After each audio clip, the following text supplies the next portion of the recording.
Hey everyone, welcome back to Anshul Codes. And today we will be solving problem 4 of the NeetCode 250 series, that is Tucson. Let's discuss the problem. You are given an array of integer nums and an integer target. And what we have to do is find two different indexes, that is I and j, such that they add up and the value should equal to the target. And I should not be equals to 0.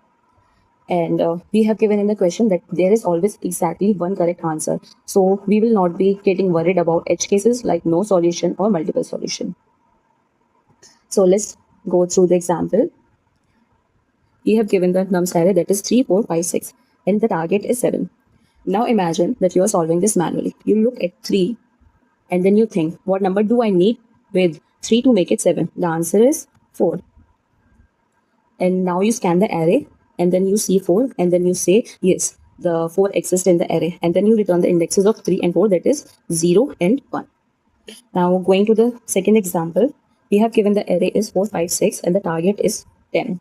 Going to the first element, that is 4. You look at 4 and you think, like, what number do I require to make 3 to 10? And then you say 10 minus 4 equals to 6. And then you see, does 6 exist in the array? Yes, it does exist. And then you return the indexes of 4 and 6, that is 0 and 2. Similarly, in the example 5 plus 5, they both add up to the 10 and the indexes that we are returning is 0 and 1. Now let's talk about the brute force approach.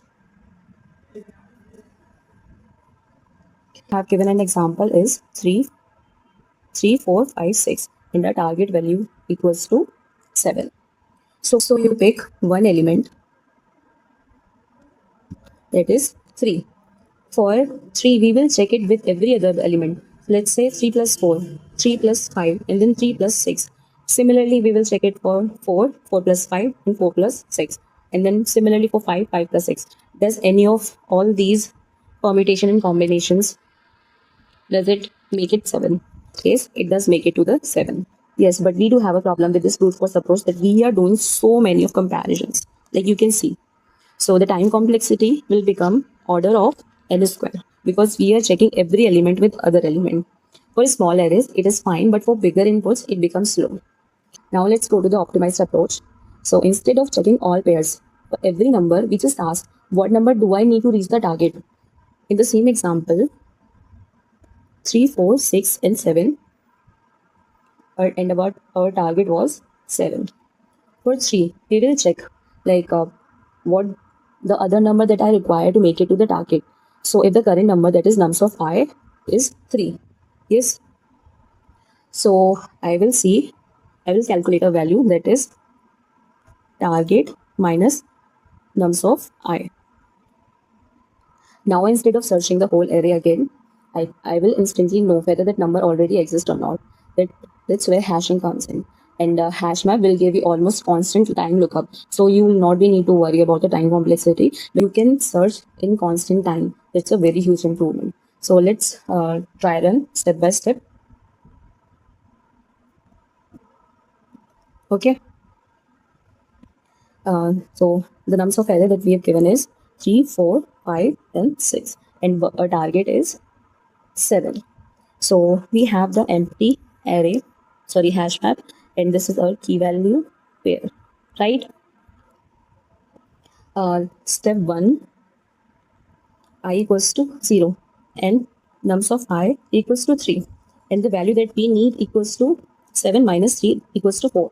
So is 4 present in the map? No, it is not present in the map. So now we will store 3 with its index. 3 comes at the index 0, right? In step 2, I equals to 1. Nums of I equals to 4. And the value that we need is 7 minus 4 equals to 3. And then we will check, does 3 exist in the map? So we can say, yes, it does exist, right? Then we will instantly return the indexes of map of 3 and current index. That is our I. So the answer will be 0 and 1. This is going to be our answer. Now let's go to the code and then understand line by line. So we will start it by defining the function. Then we will create an unordered map. And now we will loop through the array. And then we will calculate the value that we require. That is target minus nums of I. That means here now we have used if statement, and then we will check if we have already seen this value in the map, right? So if yes, that means the pair exists and we will return the answer immediately. And if not, then we will store the value and its index. So this ensures we do not use the same element twice. About the time complexity, that is order of n, because we are only looping once and each lookup in the map takes constant time, and the space complexity is order of n, because in the worst case what is going to happen is we store all the elements that are in the array, because it could be a possible thing that the element that we require is in the last. Let's do a quick recap what we have understood in this problem. We've studied about the brute force approach, in which we will do all comparisons, and the time complexity is order of n square, right? Now the second thing is we've used a optimized approach using hash map, in which for each number we calculate a value that is target minus nums of I, the value that we are going to require.